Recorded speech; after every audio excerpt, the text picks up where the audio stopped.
नमस्कार। इस समय बड़ी खबर आप देख सकते हैं। हरियाणा और करनाल के नगर निगमों के जो चुनाव हैं वो अब जल्द ही होने वाले हैं, जल्द ही होने वाले हैं। और अगर बात करें रिजर्वेशन की, तो रिजर्वेशन को लेकर भी बड़ा अपडेट जो है आ चुका है।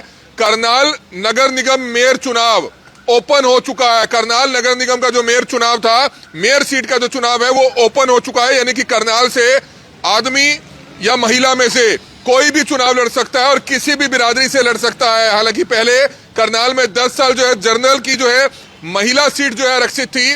करनाल से 10 साल रेणु बाला गुप्ता जो है मेयर रही। और अगर बात करें पानीपत से, तो पानीपत से महिला सीट आरक्षित थी। तो आज अगर बात करें तो बड़ा अपडेट जो है, करनाल मेयर सीट जो है ओपन कर दी गई है। करनाल से आदमी या महिला में से कोई भी चुनाव लड़ सकता है। और दूसरा, जरूरी नहीं है कि वो जनरल हो चाहे एससी बीसी हो, कोई भी चुनाव लड़ सकता है। तो बड़ी अपडेट है ये, आप देख सकते हैं। हरियाणा में अगर बात करें तो 2 निगम एससी मेयर के लिए रिजर्व किए गए हैं। एक एक पर महिला जनरल जो है चुनाव लड़ेंगी और एक बीसीए वर्ग के लिए, और 4 को ओपन रखा गया है। तो बड़ी अपडेट इस समय करनाल के नगर निगम कार्यालय के बाहर से देख सकते हैं। हरियाणा में निकाय चुनाव से पहले मेयर पद के लिए नगर निगमों में रिजर्वेशन जो है तय कर दिया गया है। इनमें गुरुग्राम नगर निगम का मेयर पद बीसीए वर्ग के लिए रिजर्व किया गया है। जो गुरुग्राम नगर निगम का मेयर पद है बीसी ए के लिए जो है वर्ग के लिए रिजर्व किया गया है। वहीं फरीदाबाद निगम सामान्य वर्ग की महिला के लिए आरक्षित किया गया है। यानी कि जैसे करनाल था वो जो है फरीदाबाद किया गया है। इसके अलावा रोहतक और यमुनानगर को एससी महिला कैटेगरी के लिए रिजर्व किया गया है। यानी कि रोहतक और यमुनानगर में एससी समाज की महिला की कैटेगरी जो है वो जो है मेयर सीट का जो है चुनाव लड़ पाएंगी। और 4 नगर निगम को ओपन रखा गया है, जिसमें से करनाल भी एक है।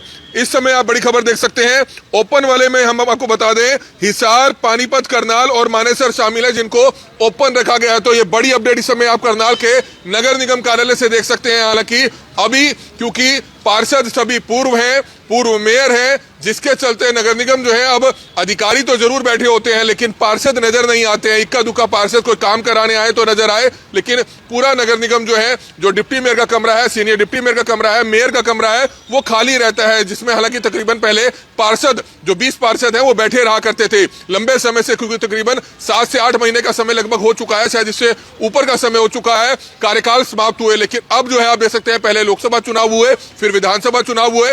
विधानसभा चुनाव से पहले ही हालांकि कार्यकाल समाप्त हो चुका था, लेकिन चर्चाएं यही थी कि विधानसभा चुनाव के बाद ही जो है नगर निगम के चुनाव कराए जाएंगे। और अब जो है जनवरी और फरवरी में 2 फेज में जो है चुनाव होंगे। हालांकि करनाल की अगर बात करें तो चर्चाएं ये चल रही हैं कि सेकंड फेज में जो है करनाल के चुनाव हो सकते हैं। तो इस समय नगर निगम से आप देख सकते हैं ओपन कर दी गई है करनाल की जो सीट है।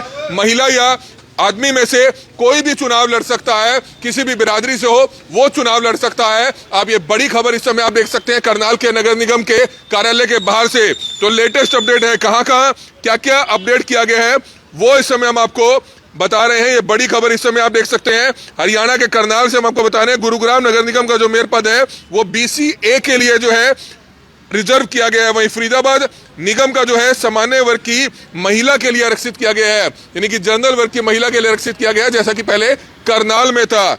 वहीं इसके अलावा रोहतक और यमुनानगर को एससी महिला कैटेगरी के लिए रिजर्व किया गया है। यानी कि रोहतक और यमुनानगर में एससी जो है महिला कैटेगरी के लिए रिजर्व किया गया है। यानी कि एससी समाज की जो महिला उम्मीदवार है वही जो है मेयर चुनाव लड़ पाएंगी रोहतक और यमुनानगर में। वहीं 4 नगर निगमों को ओपन कर दिया गया है, जिसमें से करनाल भी एक शामिल है।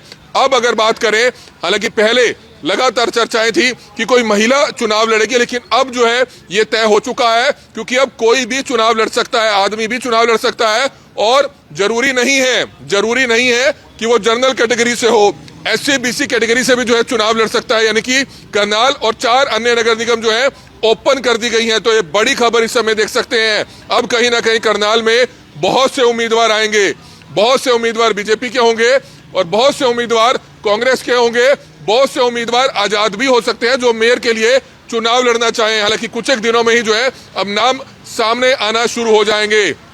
लेकिन सवाल बड़ा गंभीर है कि क्या कांग्रेस अपनी हुई करारी हार के बाद अभी तक अपना संगठन हरियाणा में नहीं बना पाई है, अभी तक अपना संगठन नहीं बना पाई है, यहां तक कि विपक्ष का नेता जो है वो भी नहीं चुन पाई है, क्योंकि पिछले दिनों ये कहा जा रहा था कि जो आला संगठन है, जो आला कमान है, वो चुनावों में बिजी है, महाराष्ट्र चुनाव में बिजी है। लेकिन अब आप समझ सकते हैं, चुनाव हुए, नतीजे आए भी, महीना होने को है, महीने के करीब होने को है, लेकिन अभी तक ना ही जो है प्रदेश में कांग्रेस अपना संगठन बना पाई है और ना ही जो है हरियाणा में विपक्ष का नेता चुन पाई है। तो कहीं ना कहीं कांग्रेस को इससे आने वाले दिनों में और कमजोरी मिल सकती है। अगर जल्द से जल्द संगठन कांग्रेस नहीं बनाती तो निश्चित तौर पर नगर निगमों में देखने को मिलेगा कि बहुत से कांग्रेसी नेता भाजपा में भी आ सकते हैं, आजाद भी चुनाव लड़ सकते हैं, क्योंकि वो देख रहे हैं कि कांग्रेस को लंबे समय से ना ही संगठन बन पाया 10 साल से, ना ही जो है विपक्ष का जो नेता है वो पिछले कुछ महीनों में बन पाया। तो इसको लेकर कहीं ना कहीं कांग्रेस के जो नेता हैं उनमें, कार्यकर्ताओं में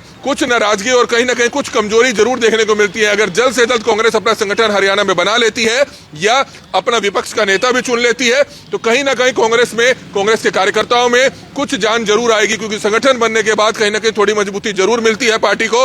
लेकिन लगता नहीं है कि नगर निगम चुनाव से पहले हरियाणा में कांग्रेस अपना संगठन बना पाएगी। तो देखना ही होगा कि आखिरकार कांग्रेस के जो नेता हैं वो क्या आजाद उम्मीदवार के तौर पर चुनाव लड़ते हैं, या कांग्रेस अगर सिंबल पर चुनाव लड़वाती है तो क्या बगैर संगठन के भी ये चुनाव कांग्रेस आने वाले दिनों में, आने वाले चुनावों में क्या कांग्रेस जीत पाएगी? ये सवाल भी अपने आप में एक बड़ा गंभीर है। हमारी आप लोगों से अपील है, नगर निगम चुनावों से जुड़ी हुई हर खबर आपको पहले भी की तरह आगे भी करनाल ब्रेकिंग न्यूज लगातार दिखाता रहेगा। Kamal media, Karnal breaking news, Karnal.